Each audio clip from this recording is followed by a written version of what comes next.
Здравейте, днес сте с ПГД Каст и аз съм Никол, на гости ни е Йордан Йовчев. 6 пъти бил на Олимпийските игри, 4 медала и също така 2 пъти световен шампион. Нека и той се представи. Здравейте и от мен, много ми е приятно, че сме днес заедно. В момента съм генерален секретар на Българска федерация гимнастика. Занимаваме се с национални отбори, юноши, девойки, мъже и жени. И това е в общи линии. Страхотно. Ще започнем с първия въпрос, който е за младия Данчо. Този, който стъпва на 7 години в залата за гимнастика. И в този ред на мисли, какво си мислеше тогава? Какъв беше? Мечтател ли си? Принципно съм мечтател, но държа да отбележа, че всичко започна в първи клас в основно училище Христо Ботев, град Пловдив. Първият ми треньор и откривателя на редица гимнастици, участвали в световни първенства, европейски първенства, олимпийски игри, е треньора, който се казва Иван Славчев. Благодарение на него аз започнах да се занимавам с спортна гимнастика и мечтите в последствие вече, когато осъзнаваш какво реално е този спорт, като всяко едно дете искаш да имаш медали, искаш да ходиш на състезания, искаш да печелиш. А какво ще кажеш на тези, които, както чухме от те, пътя е цял процес? Когато нещата не се получават, има спънки, какво ще посъветваш хората? Може би да се отказват? Аз мисля, че това даже е една добра част. Аз винаги съм приемал неуспеха като мотивация. Тоест, винаги трябва да гледаш в себе си. След като аз не съм успял, някъде бъркам. Не може да обвиняваш други хора за собствения си неуспех. Трябва да можеш да бъдеш реалистичен, трябва да бъдеш искрен и истински със себе си и да си полагаш, където викат ми на времето, налагай си парцалите, тихо, работи повече, за да можеш да компенсираш загубите. И всъщност тези неуспехи, те те учат как да израстваш повече, оформят характер. Най-лесно е наистина, колкото и клиширано да е, нали, да се отказваш и да захвърлиш всичко и да кажеш, аз ще търся нещо друго. Но това няма гаранция, че ти в другото пак ще бъдеш такъв. И там ще се луташ, и там малко като не ти се получат нещата. Не може да бягаш от този процес, ако искаш да бъдеш успешен. И няма пряк път към него. Трябва да го извървиш, трябва да го изстрадаш, за да можеш да се усмихнеш. Ако ти наистина го искаш, ако ти значи не го искаш истински, ако бягаш от проблема, той няма да бъде решен, така че за тези, които не казвам, че аз не съм бил на кръстопът, дали да се откажа, но деня преминава, осмисляш, преценяш, примисляш, преспиваш и продължаваш, защото в крайна сметка много е лесно да отхвърлиш всичко и да си тръгнеш. Това е лесната част, обаче, когато и трябва да имаш над и желание и хъс за успех. Добре, ти сега така мислиш, но когато беше млад, чувстваш ли притесненията точно в тези тънки моменти на трудност? Или и тогава си казваш, не се отказвай? Или това го научи с годините и опита? С времето, но аз имах едни много добри треньори, много добри педагози, които учат първо на отговорност. Дисциплината идва с ти, няма как да не бъдеш дисциплиниран и много бързо виждаш негативната част на резултатите. Тоест, веднага отстраняваш, така да кажа, нещата, които са пречките в пътя. Не допренасят за това ти да бъдеш успешен. Много бързо ги разбираш, че те не са в твой плюс. Така че много бързо разбираш за какво става въпрос и то е тежък и травматичен спорт е и опасен, така че ти не можеш да ходиш. Израстваш по целия път, Много бързо разбираш за какво става въпрос. Знаеш, че трябва да си отдаден, знаеш, че трябва да спазваш режим, за да си пълноценен в работа, защото към тебе има изисквания, отговорност и отговорността разбираш, когато не забравяш първия треньор, че е сметнал, че ти имаш потенциал за развитие и искаш да оправдаеш доверието. Всичко е екипна работа? Екипна работа със сигурност, защото ти не си сам в това примеждие. Имаш национални треньори, имаш личен треньор, имаш семейство от всякъде. Аз съм имал пълната свобода от към семейството да правя това, което харесвам, т.е. спорт.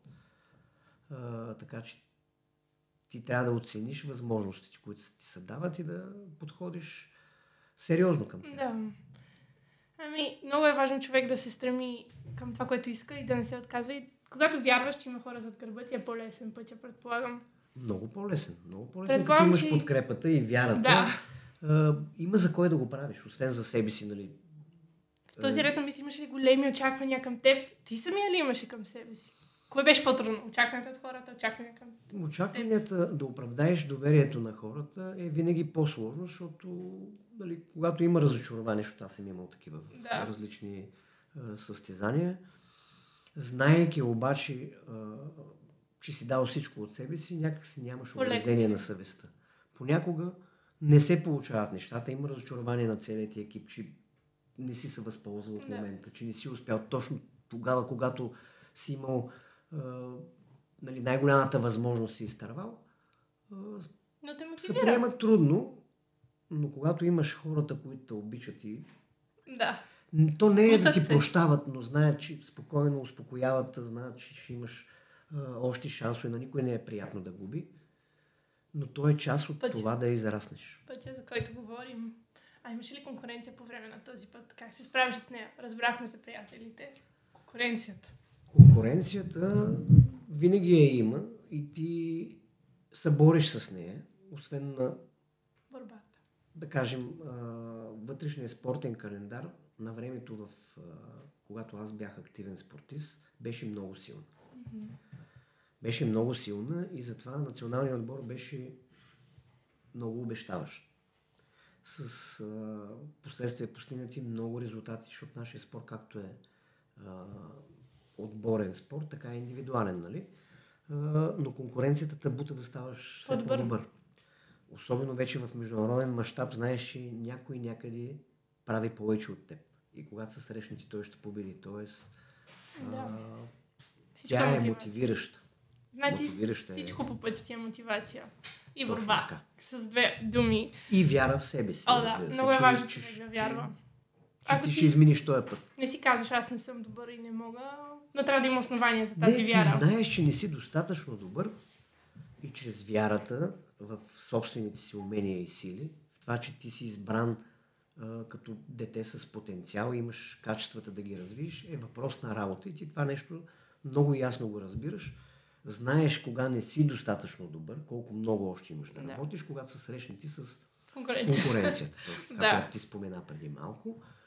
И тя е навигираща роля, защото виждаш дали си изостанал. А когато започнеш да побеждаваш, виждаш, че конкуренцията тя отново ти диша във врата. Ти отново трябва да бъдеш креативен, трябва да направиш още по-сложни съчетания.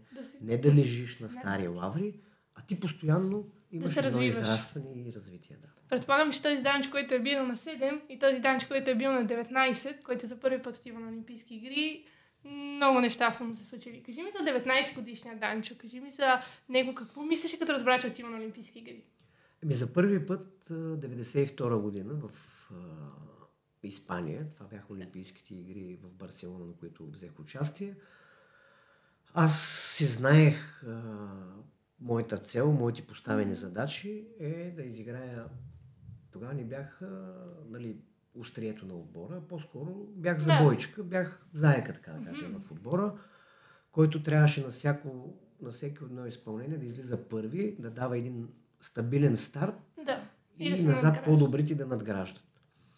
Аз мисля, че си изпълних тогава задачата успешно, на 90%, защото не можах да дам всичко от себе си да бъде прекрасно, но там виждаш всъщност аз не бях и конкуренция тогава. Тогава виждах елитните състезатели.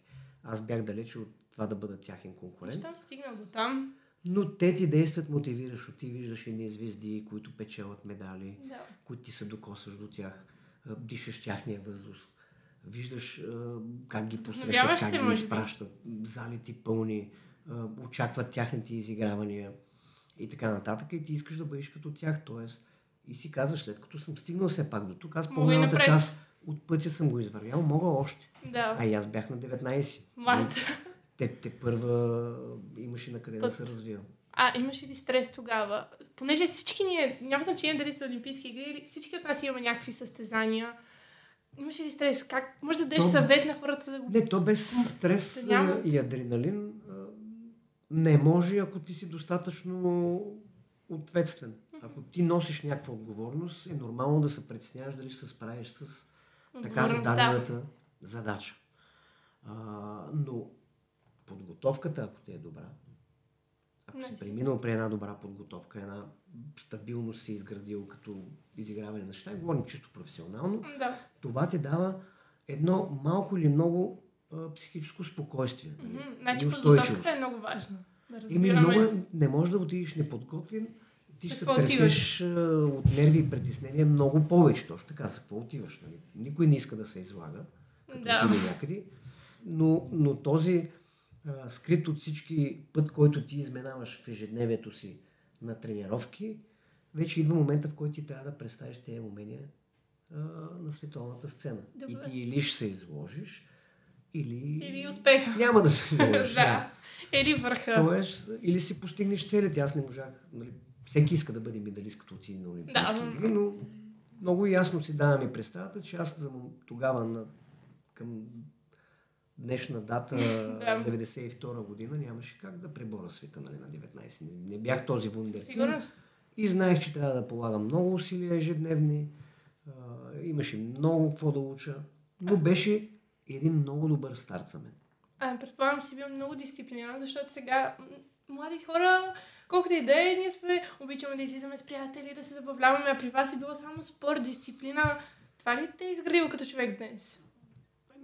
Или по-скоро ти самия... Аз мисля, че много по-отрано бях наясно със себе си по кой път искам да върва. Младите хора, не казвам, че ние не сме излизали. Имало и това време. Има го и това, но сега съвременните младежи, които сте вие, имат много повече възможности. Много по-бързо губят... Светът е различен, може би. Да, различен и много, как да кажа, това да бъдеш постоянен в нещо, което искаш да правиш, е едно голямо препятствие. Нали? Много бързо, дори търкалянето в мрежата могат да вземе вниманието на младежта за много кратък период от време. Да. Нямат това търпение, изгледат нещо природно. Не е проблем, че робът в мрежата или в социалната. Има граници, може би. Но трябва да си знаеш интереса и приоритета. Рови си, няма проблем, но това, което искаш да правиш. Дали ще бъдеш музикант, творец, спортист, ако там наистина влагаш достатъчно усилие, другото не пречи. То ще стане. Да. Най-важното, което чувам от твоите думи е, че човек трябва да си следи целите и да се бори и да се труди за тях. Нищо не идва на готово. Защото това е ценно. Това е ценностна система. Да.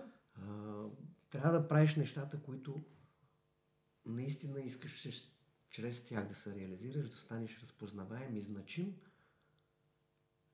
Просто. Просто трябва да работиш. Хората, предполагам, след това вече сте разпознавали. Това притесняваш или те, как така ще се чувстваш?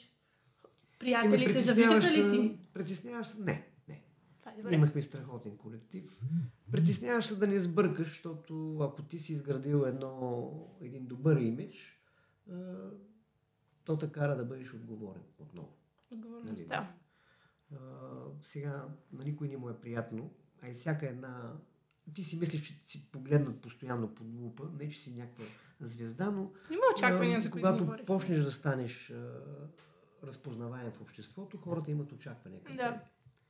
И е хубаво да ги спазваш. Да. Ти си имаш после още 5 пъти на Олимпийските игри. Тогава вече, предполагам, си бил много по-различен от 19 годишния Данчо. Как беше тогава? По-спокоен беше, по-мотивиран и беше или пък вече беше сигурен и не ти беше нужна толкова мотивация? Или по-скоро тренировката? Мотивация винаги трябва. Следващите Олимпийски игри 96-та година бяха в Атланта. Да. В която аз не успях да покажа изцяло възможностите си. Имах няколко четвърти места. За съжаление там се разминах от медалите, но пък в тези 4 години от 92 до 96-та вече аз завоювах 95-та година в Сабая първия си бронзов медал на хълки, т.е. аз вече бях обещаващ. Да, нещата станаха ли по-лесно? Или... Не бих казал, че Пак става се по-лесно, бориш и се трудиш. но вече виждаш, че започваш да береш плодовете от труда. Започваш да ставаш разпознаваем, започваш да побеждаваш конкуренцията. Хората имат очакване, че ти като отидеш на състезание ще се върнеш с медал. Да, тези очаквания. Те товарят, но товарят в постока, те ти дават сила. И тя се дава... тази отговорност се дава на хора, които могат да я носят. Предполагам, че през тези години никога не си се предавал и не си се отказвал, но имало ли е такива дори мисли? Защото всеки от нас постига много неща и в един момент си казва, аз за какво го направих, нали? Не, никога не съм си мислил за какво го направих, защото да. аз знаех за какво го направих. С ясната цел си. Да, но винаги си имал моменти на кризи, така ако мога да кажа, защото за тях ни разкажи. Понякога ще ти кажа млади, конкретно нали, за младежта да кажа, 2004 година е така